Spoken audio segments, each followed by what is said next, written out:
Welcome, everybody. We're going to get started. My name is Amy Christensen, and I'm Executive Director of the Sun Valley Institute for Resilience. Thank you. We're so honored to have all of you here next year, bigger venue. We're so happy that there's so much interest from everyone to be here and be part of our day. We have such great opportunities here in the Wood River Valley to be a model for other communities who are facing the same risks that we're facing, from climate change and economic downturns. We're a tourism and recreation economy, and that means that we're a luxury item for people. And so when the economy gets hit, we get hit harder and come back more slowly. We also are seeing the climate change impacts, and we'll talk about that throughout the day. And having moved home here 5 years ago, I just started to see those risks. But having worked globally on these issues, I saw incredible opportunities for job creation, cost savings, and to really strengthen our economy as well, and improve our already incredible quality of life and make sure it stays that way. So we were very pleased to found the Sun Valley Institute for Resilience, and we thought the first thing we need to do is have a forum and bring in folks to start learning about these issues and identifying ways to work together and learn from people outside our community and bring them in. And I'm so grateful to all of our speakers who came in from all over to be here for us and share their strategies. And so throughout the day, you're going to hear from some incredible people who I've had the pleasure of knowing and learning from over my own career. But first, let me introduce our mayor, Mayor Nina Jonas, Mayor of Ketchum, to welcome us today. Mayor Jonas is a fourth-generation native Wood River Valleyan, and she went to Smith College, and so did I, so we love that. And I just have had the pleasure of having her friendship since high school, and I've been so inspired by her leadership and transparency and accessibility and vision for our community as a partner. So thank you, Nina.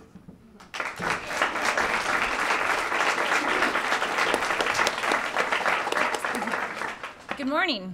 And it's great to see everybody here. I was anticipating a much smaller group. So I think this speaks volumes of how much this community cares about the community and what we can do together. It's an honor to have Senator Cory Booker here, and also Idaho Senator Michelle Stennett. I can't see her, but I know she is here somewhere. And I can't express too much gratitude to Amy Christensen for starting this institute, with help, I know, but she's the fiery force behind it. And there's been so much conversation about having an institute like this in our community, and it really took Amy's leadership and Amy's guts to get it going. So I thank you, Amy.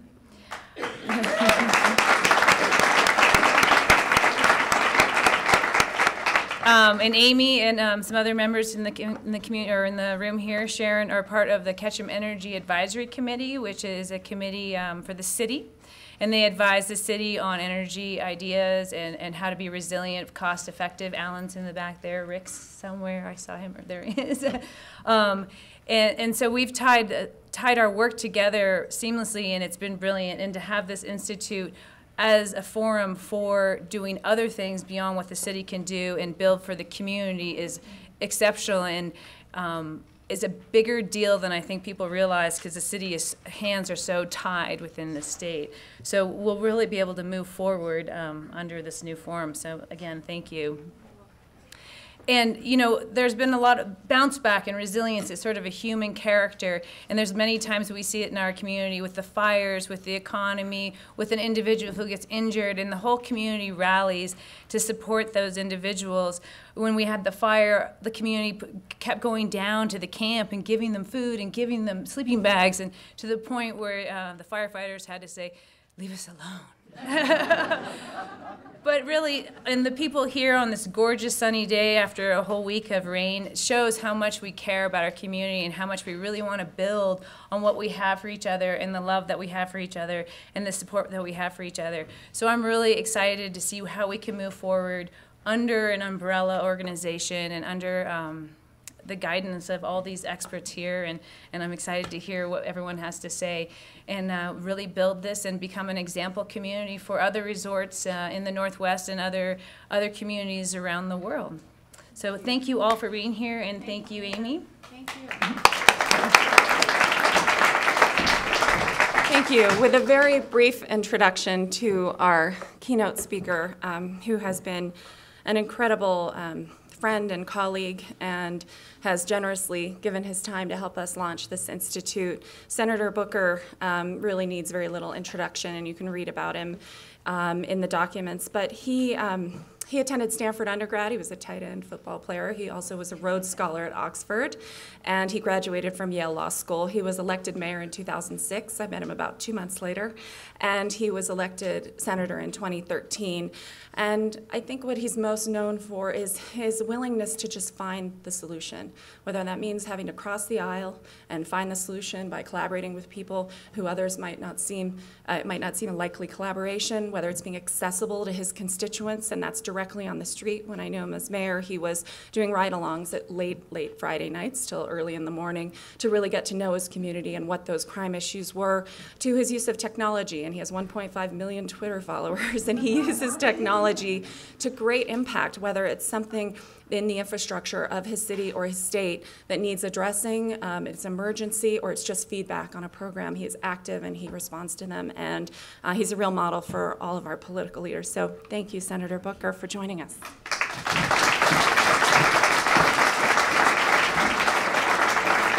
Good morning. Senator, so I thought I would start by asking you. If you call me Senator one more time, you're off the stage. Cory. Cory, I thought I would start by asking you, talk to us, why did you agree to say yes to talk to us about resilience today? And of course, I want to have you talk about Newark and that city and really bringing it back. It was going through some troubled times when you got there. So first of all, I just want to say hello to everybody. It's incredibly energizing for me to see the community come together like this. For this purpose. I just got to give a shout out to the mayor. Having been a mayor, it is the toughest job in all of politics. The buck stops with you, and in the very short time of poking around your town, I've heard so many compliments about her, which speaks volumes for the kind of spirit that you bring to the job, so thank you. Mayor, I had 4,000 employees, but I remember when my corporation counsel comes in and tells me, well, you've got 4,000 employees and you have 3,500 outstanding workman compensation claims that you might have to pay. So it was problems everywhere. You know, my police director comes in and says, your union contracts make no sense. By union contract, you have the detectives in your gang task force working Monday through Friday, 9 to 5. I don't know what the gangs are like in your town, Mayor, but the gangs in Newark did not work 9 to 5, so the police that were investigating them sort of should have been.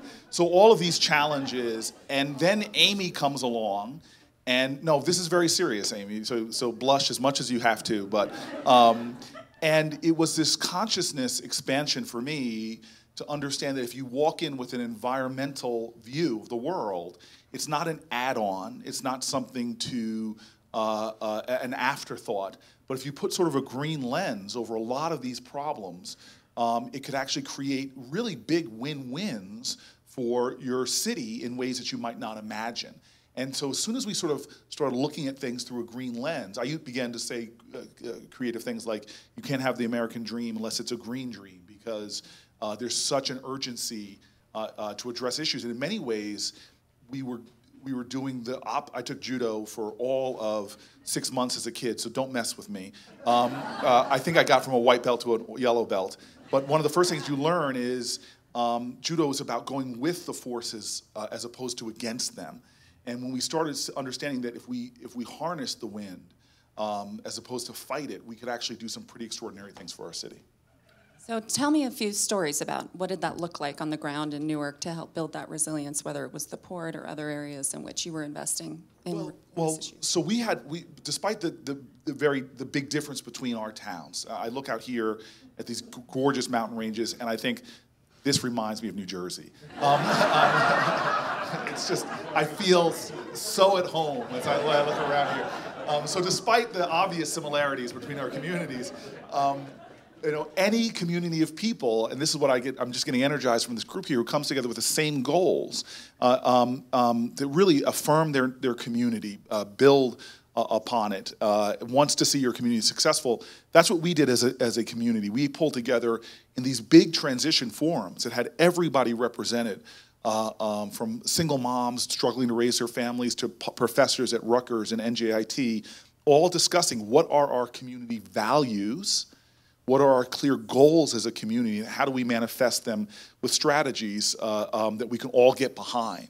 And it was such an empowering thing. And now that I've been mayor for 2 terms in the Senate, I really do believe that we have so much more power as a community and as a country, frankly, than we recognize. There's a wonderful author, Alice Walker, who said the most common way people give up their power is not realizing they have it in the first place.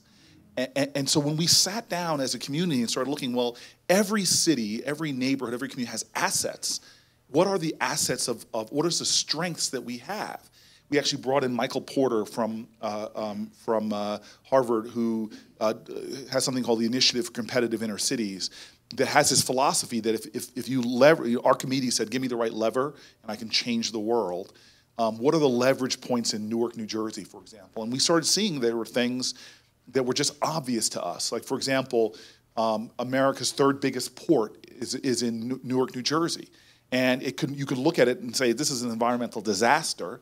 Or you can look at it with that green lens and say, how do I win-win on a lot of my values? How do I expand opportunity and inclusion, economic growth, but also having a green eye towards things?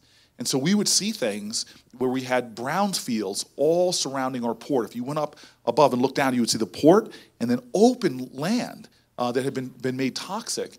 And then you started talking to the companies themselves, and they were even frustrated that they would bring all these goods and services in, load them on trucks, drive all the way down the New Jersey Turnpike to exit 8A, burning fuel, wasting time, costing more money. And we said, well, this is an obvious strategy. Why aren't we building warehousing and making our area really a transportation logistics hub for the region? And it was a natural thing to do. And before you knew it, we were building acres and acres of warehousing that had very green footprints because we knew that green was a value. So we were building things with more environmental sustainability and an eye towards our environment. We were creating construction jobs. We were creating warehousing jobs. We were saving those diesel trucks from driving on our highway. And so we just began to find a lot of win-wins. And so crime and violence is a great example. It's a plague in our country. We have Virginia Tech every single day in America. And a lot of people want to approach crime, again, using that judo perspective. Well, we're going to respond to violence with more armed security in our neighborhoods. Well, that's, as the head of the FBI, Special Agent in Charge, when I asked him, I said, how do we solve this problem? And he goes, we don't solve the problem, Cory. We just deal with the symptoms of the problem. If you really want to solve the problem, you've got to look at building healthier communities that are nurturing families and children, as opposed to creating these very short steps from school, kindergarten, to prison. And when we started thinking about that, well, how do you create healthy, nurturing communities? And doing the research, we found really incredible things, that the environment matters a lot when it comes to criminality. Think, for example, if you are divorced from nature, you all here who enjoy it, but just imagine growing up as a child where you can't plant in the soil because the soil's toxic. You can't breathe the air because the air is toxic. You can't. You're separated from water, air, land in every way. Even what you put in your mouth, you're separated from sources and access to healthy food. And when we start realizing that we have this toxic environment, we realize that no wonder it reproduces. If your body is in a toxic environment, you're going to produce cancers and all these things that you don't want.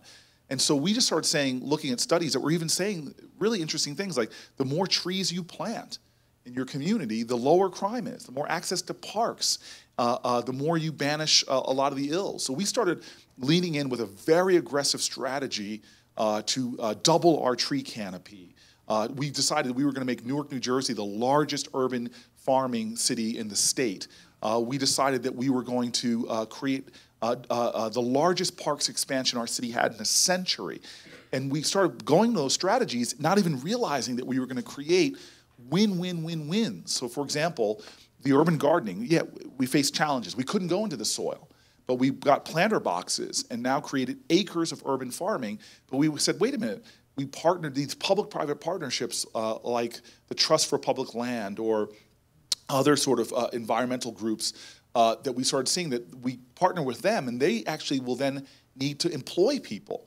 Well, why don't we do something that we know dramatically lowers recidivism, which is a massive problem all throughout America, is that we release people from prison Prison's not doing much to make them better. In fact, often makes them worse with outrageous things like juvenile solitary confinement. Don't get me on that tangent, but we put them back in the communities, and then we make it even harder for them to get jobs. They can't. You have to check that box of your former criminal conviction. You have to. You get all these collateral consequences. You can't get loans from banks, business licenses. We said we want to cut against that. So why don't we put people rapid attachment to work, lowers recidivism, put them to work on a lot of these farms and gardens, and we started creating job opportunities, access to fresh fruits and vegetables for our kids, educational opportunities for schools.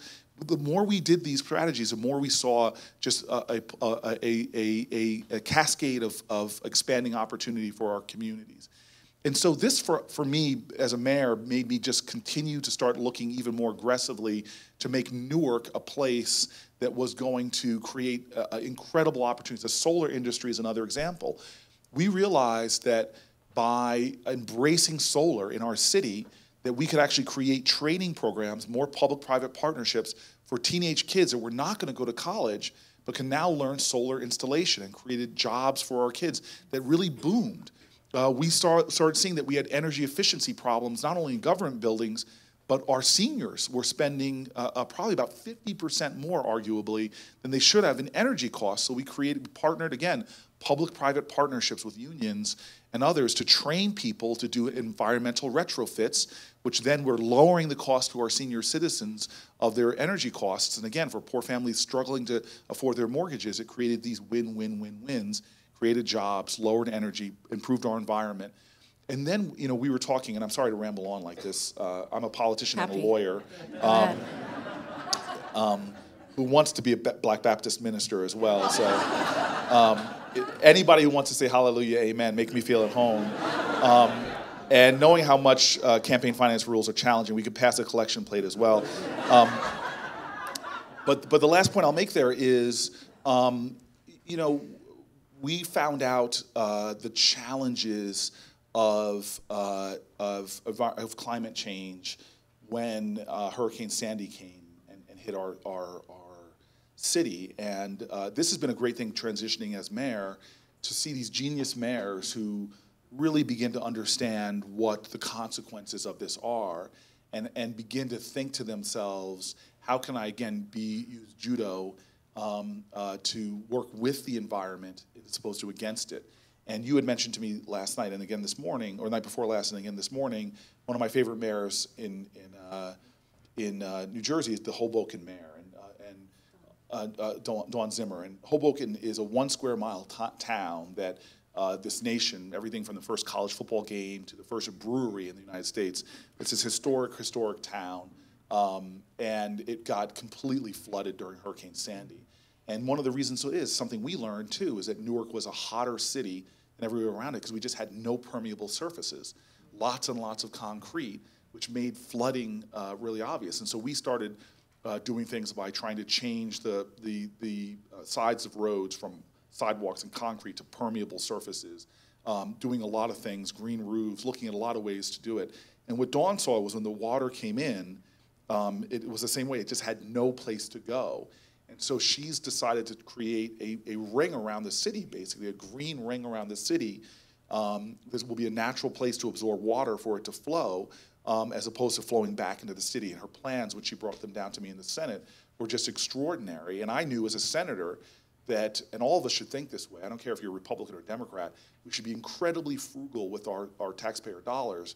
And trust me, as a guy in politics, I've seen tremendous amounts of waste. But when you know you can invest in something like resiliency, that's going to create greening in an urban area, so it's going to help with things like crime, to giving higher quality of life, that's going to be a better investment than constantly having to invest in recovery, and ultimately save taxpayer money that way. That's a great use of a government dollar to invest in resiliency. So you That hit was on just a tour about de 5 force. topics there Yes, that I yes. adore. I guess I would start with that last topic of nature. I mean, I always think nature is the best investment. It's amazing how green infrastructure in cities like Newark and Philadelphia and elsewhere, Atlanta, investing in that environmental infrastructure is so much more effective, or with recovery from Katrina, bringing those wetlands back. And so nature just does they're better engineers than we are. So we need to let nature do her job. And we've seen that here in the Wood River Valley with our fires hitting. So the trees are down, and then the rains hit, and then we have massive massive floods. And so there's been a great group working on, it's called 5B Restoration, working on restoring our community with tree planting and other things to prevent those impacts from coming back. But you also hit on solar, and you might have noticed from our logo back here, we have a little sun in the middle of it. Yeah. And we were so excited about the potential here for job creation, for cost savings, because we do. Half of our residents are on some form of assistance in this valley, and people don't know that. 45% of kids are on reduced or free school lunches, and we have a vast disparity of income, and we believe that energy jobs like you've seen, those green jobs, can be powerful for providing those opportunities for them.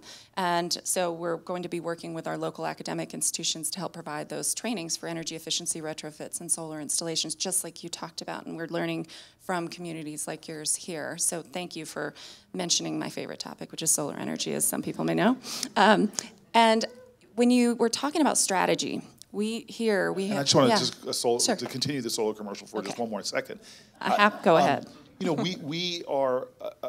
government is often slow to catch up to where society and business often is. One of my big challenges in the Senate is, you know, we still do things like it's the 1930s. I mean, I walked into the Senate floor, and God forbid I try to pull out an iPad, I will be breaking Senate rules, and you'll hear some headline, Booker censured for using technology. And it's you know, why do lobbyists thrive? And I apologize to anybody who's a lobbyist. I know that's big business here in Sun Valley. You know, while mayors are releasing data, we believe in as much transparency as possible. Release data out there. The people can then use that data. Like in New York City, for example, Bloomberg was one of the first mayors to really push out all the government data. Which, by the way, government data is the people's data. You should feel like an ownership over that. People then, innovators, can then take that data and do all kind of creative things. Now in New York, you can go in any restaurant and pull up the health inspector's history. You may not want to. It's incredible. But in your government, your federal government, the United States Senate is not a searchable database. The only way you can get information out of there is PDF files, pretty much. And so say you have an issue that you're passionate about. You want to, every time the word solar is mentioned, you want to be alerted on your iPhone. Well, you just can't do that because we're not using XML format. So I say all this as an introduction to the fact that we are so slow moving that when it comes to something like the old energy, which I still believe the exploitation of fossil fuels is something that's making America incredibly competitive. And I'm not one of those people that say we should cease it all. But we've been subsidizing that area so much to ramp it up. But right now there are twice as many jobs in solar as there are in coal, but we're not in any way investing in that technology the way we should have done in older energies. And so our energy policy is an energy policy of 40 years ago, 50 years ago, and is not a national energy policy focusing on what the future is. I talked to Marco, where's Marco, who's in here?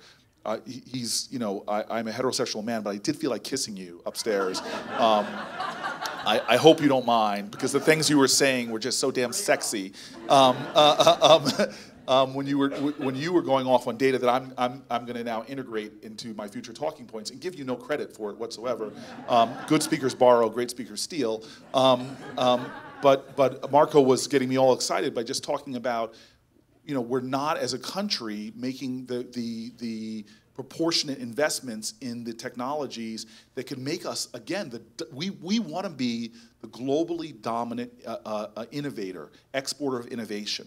But our policies are forcing so much innovation outside of our country because our government can't create regulatory and investment strategies that would keep America #1. And this is in every technology. The FAA is strangling innovations on drones, for example. And so in France, they're using drones for mine surveys, they're using drones to fix telephone poles, where we still have people getting injured every year doing that because we can't create a regulatory regime that will support innovation in our country. And the same thing is with solar.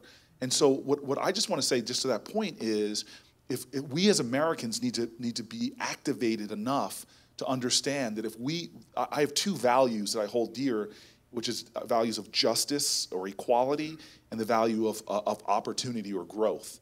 And if we want to continue to grow our economy, we've got to start leaning in to new technologies and new innovations. Absolutely. Just one more point on solar really quick, because Sure. I love it. So the President Obama came to join us the day after his State of the Union. He spoke at Boise State University, and it was a very dark, cold day, very dark. And I had to tell him that we were creating solar jobs even in Idaho. And he looked up and he started laughing. He said, "Do you have enough sun?" And I had to wonk out on him and tell him that, yes, we have the same amount of sun as North Florida. We only have 10% less than Texas. It's a huge asset for great job creation. We can help our farmers because it provides a secondary source of income. It doesn't have the risks of the marketplace of agricultural markets. And so it's a nice complement to shore up those job opportunities as well as in our own communities. We're very excited that the mayor and others have been working across jurisdictions, the county, to facilitate solar installations for homes and businesses. And you know you're being successful when, and again, I watch legislation across the country, both federal, and I like to see what states are doing. And you know you're being successful when people are beginning to push back. And you see all these laws being tried to push around our country that limit the ability of people to put solar panels on, and fighting this movement. And so that's a great sign that we are really getting in, because solar, what did Gandhi say? First they'll laugh at you, and then they'll fight you, and eventually they're going to join you. And we're in the fight you stage. Yes, we are. Yeah, we were the laugh at you stage back 20, 30 years ago. Yes. But now we really are in the fight stage. We had our solar on our home in the 70s. Barbara Box used to borrow Mom's solar energy books, so we go way back. Yes. We were laughed at, definitely. But in Idaho, we're having that battle right now. We're having a little battle over the future of energy in our state, but it's good. We're having conversation. We're doing some fighting, but we're doing some collaborating too, so we're hoping to get through that by bringing people together. And that's my other question was, we have been thinking strategically about our assets. What are our assets and our values as a community? A couple of years ago, we had our economic summit, which we have every October, that's hosted by the Sun Valley Economic Development Organization. And 2 years ago, we talked about quality of place. What is our quality of place? What does that mean to us? And we talked about assets like environment and recreation, business and infrastructure, transportation, because we're so isolated, that's an asset and a value, and social and cultural. And it really helped us begin this conversation about what do we value, what do we prioritize, and what do we invest in. And then the next year, it was all about resilience, because we had seen these threats to our values, to our assets, and our resources. So I would love to ask you for just a couple of more thoughts about how do we take a strategic, integrated look at these issues of building resilience? What have you seen as senator, as mayor, as more examples of how do we set our values as a society, what matters to us? How do we have these conversations? I think we're still learning how to have a group conversation about this and what our values are, and how to empower our leaders to make the right decisions about prioritization. I mean, Nina has a lot on her plate. I know everything from sidewalks to our power risks to water issues. We have a significant water challenge here. So I'm just wanted to ask you for a little bit more about that, some of your insights before we let you go. Well, I want to go to areas that are controversial, and not to make this easy, because it's not. And I'll go from my federal hat, and then I'll go back to my mayoral hat and experience. And so, again, my two values, if you want to leave here and say, okay, what's Cory Booker about? He's about justice, fairness, equality.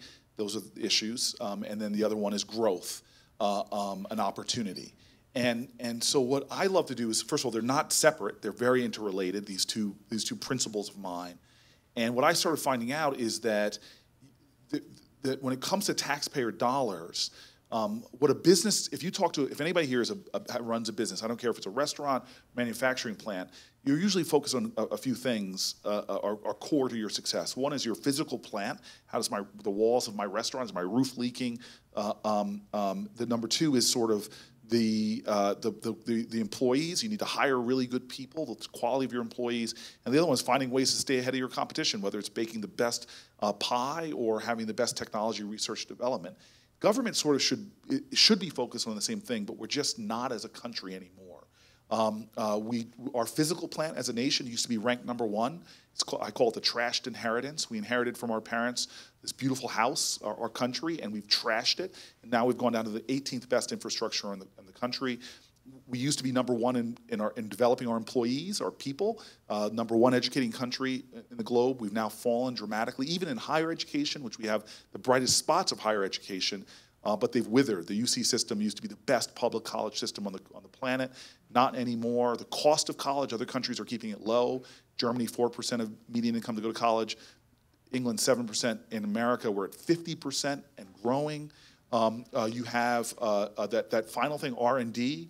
If you look at percentage of GDP that we're investing in staying ahead of our competition, China, India, Europe, it's gone down dramatically. Now, I go through all of that to say that's growth, but it's also thinking about your taxpayer dollars. Where do I want to invest that I'm going to get a big return, and where am I just wasting dollars? We are a country wasting dollars because we have we used to have a criminal justice system that was on par with other countries in terms of how many people we incarcerate. Then 1970s, 80s, it's gone up 800%. We now throw people in jail. We're criminalizing our country. 75 to 100 million Americans have arrest records now, almost 1 out of 3, because we just love criminalizing human beings. We have 4% of the globe's population, but 25% of the globe's prison population. This costs us $250 billion a year, when we should be investing in things like I mentioned, infrastructure, college affordability, you name it. What we're investing in, we were building a new prison every 10 days between the mid-1990s to this. So we in America, we spend a lot of government dollars. We love to spend, but we're not spending them in an intelligent way. And so when it comes to these things like resiliency, like creating the infrastructure of tomorrow that's going to not contribute to our environmental catastrophe that's happening right now, but actually go again with nature and environment, that's what we should be doing, and we're just not doing it. And in fact, by racking up an infrastructure debt right now, $3 trillion of an infrastructure debt we have not paid to keep our roads, bridges, tunnels, aviation infrastructure, you name it, up to par. Because of that infrastructure debt, we're causing more environmental problems. In New Jersey, for example, just the idling on streets because of our clogged roads and bridges is polluting our environment, costing us billions of dollars a year. The average New Jerseyan spends about $1,951, I say about, because of our inadequate infrastructure, idling in traffic, wasting gas, lost productivity that should be spent with families, where we want parents with their kids, frankly, or being productive in creating that value of growth. So I say all these things to say, by very unwise investments of our taxpayer dollars, our common treasury, we've compounded our problems as opposed to creating those win-wins. Now, on a local level, that makes often tough decisions. So I'm a Democrat, but I really don't identify that way. I like to identify as an American. And I went down to Washington, not to be the Democratic senator for New Jersey, but I went down to be New Jersey's senator. And so I try every time I can to socialize with Republicans. I go to the prayer breakfast, Bible study. I go to the gym, which you couldn't really tell, but I do, just to create those relationships with Republicans so we can have conversations because of our common values as a country: fairness, growth, justice, opportunity. And I'll just give the example of a tough decision I made as mayor. Nobody cut government more in New Jersey during the 8 years I was there. I cut my government workforce 25%. But I did at times make a rational decision to increase taxes. And I'll give you the example that we invested in resiliency. We saw that people fly into Newark Airport and they pay a rental car tax. And I thought to myself, that is a great inelastic tax, because New York's airports have such a higher rental car tax, but I've yet to meet an American that makes a decision on which airport to fly in based upon the rental car tax fees. And I said, that's a great tax for me to raise. I won't raise as much as the 2 New York airports, LaGuardia and Kennedy, which are far inferior to Newark, by the way. But I'll raise it incrementally and create resources for my city that I can now, instead of just plowing it into an oversized bureaucracy, which I was trying to trim, I'm going to use those resources for those kind of resiliency investments that are going to create win-win-wins and ultimately more tax revenue, because we'll have the right kind of growth. So I just say that as to this community, is you've got to, I had a saying when I was mayor: in God we trust, but everybody else bring me data. And a lot of times in politics, we make decisions off of emotions, reflexive partisanship. We make decisions based upon our conceptions of ideas. But what we really should get down to is, what is our values and our goals, and what tough decisions might we have to make to invest to make those goals happen. And there are going to be American tough decisions that we are going to have to make, because we've created, the first rule of holes is when you find yourself in one, stop digging. Well, we've dug so far down in some of our holes that we have tough decisions to make. And I just encourage this community, as you all recognize your power, you have tremendous power. We exercised it in Newark. We reversed the trends of our city, a city 60 years of declining population. Now we're growing. Jobs, businesses leaving, the biggest economic development boom in our city since the 1950s and 60s. We were able to, in an 8-year period, reverse the trends that were making Newark the place that everybody wanted to avoid. And now we have Panasonic moving their North American headquarters there. Whole Foods, which laughed at me when I first said that they're going to build a Whole Foods in Newark. They say, sorry, we won't. And I said, I see it. And one day you're going to see it too. And then that incredibly progressive company is now moving to Newark. You guys have that power too. And I just have to say, realize your power, find out what your values are, come together, and I know your mayor is doing this already, but design strategies that everybody buys into, and then make the tough decisions to pursue those strategies, and you're going to see incredible results. Resiliency is almost an ineffective word to me because it almost sounds like a defensive posture, but it's not. It's an offensive strategy. Thank you so much for saying all of that. I completely agree.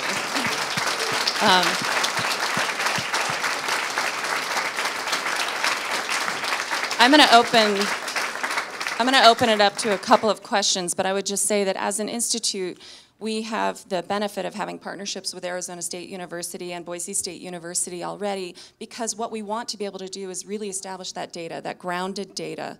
Where is our baseline? Where are our biggest risks? How do we judge those risks? What are our priorities? And then what are the opportunities? And how do we judge those opportunities? Is it job creation? Is it improved quality of life? What does that look like? What does that mean to us as a community?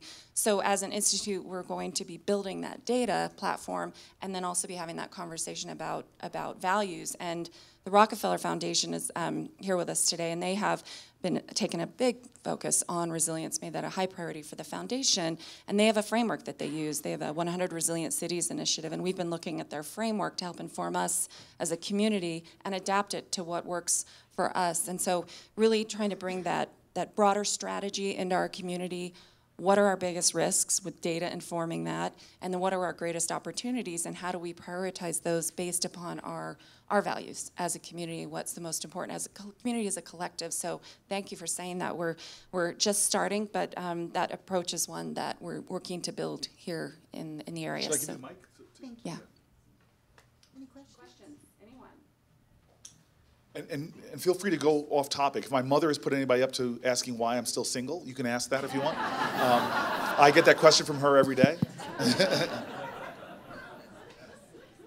I just wondered about the role of education. I'd like to hear more about what you're doing related to education, and then how does education fit into all of this?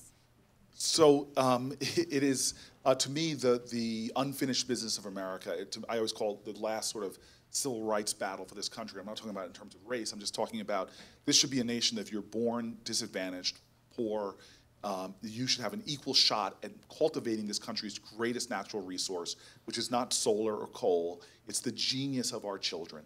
The ideas, artistry, innovation of a human mind is incredible, and we are wasting that potential. 9 out of 100 poor people, you have a 9% chance if you're born poor in America of getting a college education. That's radically different if you're middle class or if you're wealthy, and we haven't budged that. In fact, we've gone backwards while our peers have advanced. Social mobility, the ability to get out of poverty and into the middle class, we used to be the top in the globe. Now our peers are blowing past us. If you want to be born poor on the planet Earth, better to be born poor in Germany or Canada or England than it is to be born poor in the United States. You'll have a better chance of making it. And that is so un-American.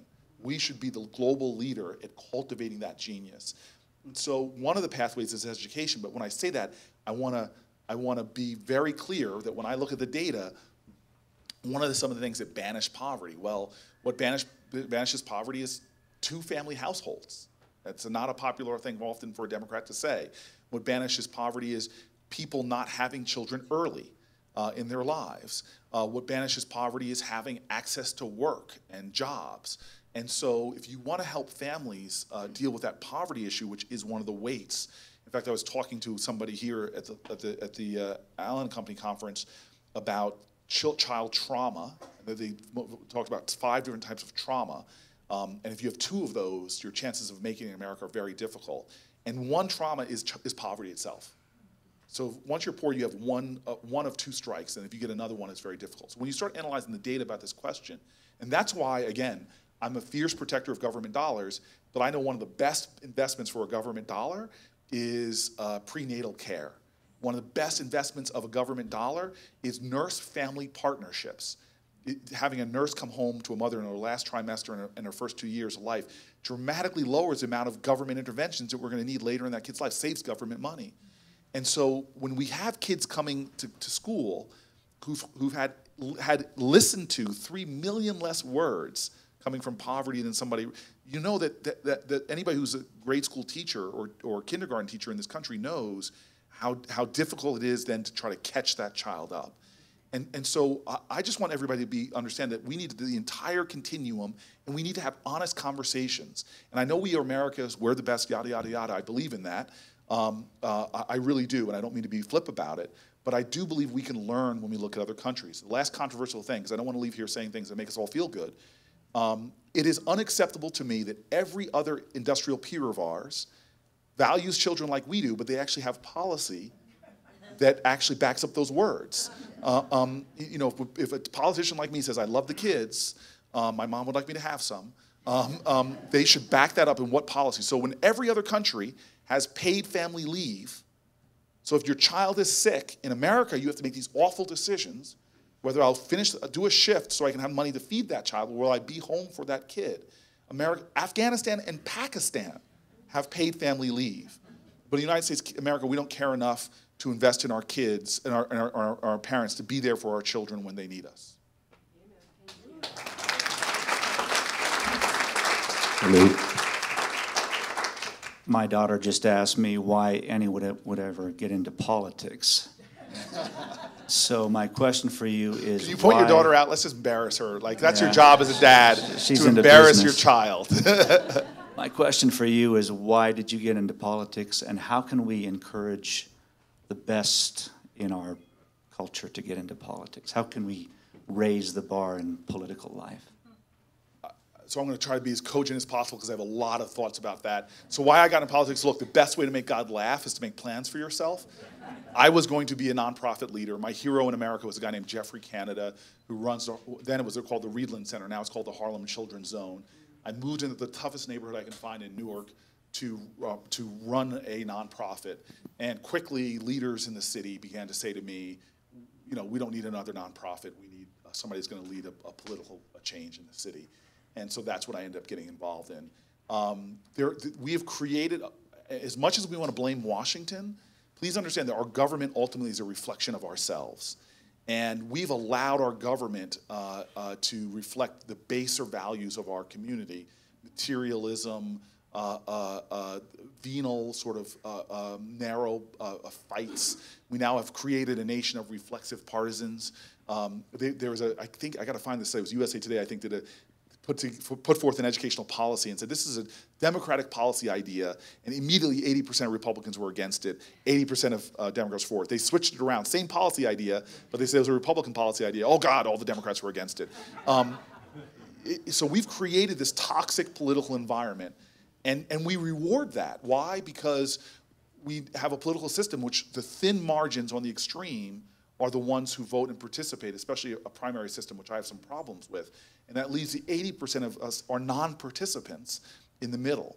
And the last thing I'll say, so these are things that changes, and I can talk to you more in the next year when I'm here, if anybody wants to have this longer conversation, but please understand that the way we've created full-time fundraisers and part-time legislators, so much chasing money goes on in Washington, I think has also eroded our political system and made people more cynical about politics. The last thing I'll say about all that, because I don't want to end on a depressing note, all that said, this country desperately needs people that are willing to get involved in politics, whether it's courageous people to step up as a mayor, where it is often a thankless job, where you put your family and everything on hold a little bit because you're so catering, and it needs people to run for Congress, run for Senate, and get involved, because it makes a difference. And I'll give you one example, again, things people don't necessarily want to hear me say, but as much as we talk about coal and much as we talk about gasoline, the #1 cause of environmentally damaging things in our air is the food industry, is what we eat and put in our mouths.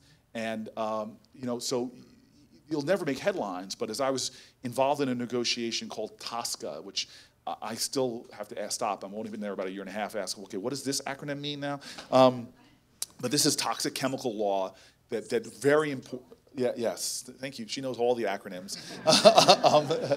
Only the environmental. Yeah, and so here I am in Washington, the first vegan ever to serve in the United States Senate, which is why I have no chance of ever becoming president. Yeah, yes, exactly. It's like, what's a vegan? Is that a communist? But just by being at the table in this negotiation, I can say, you know what?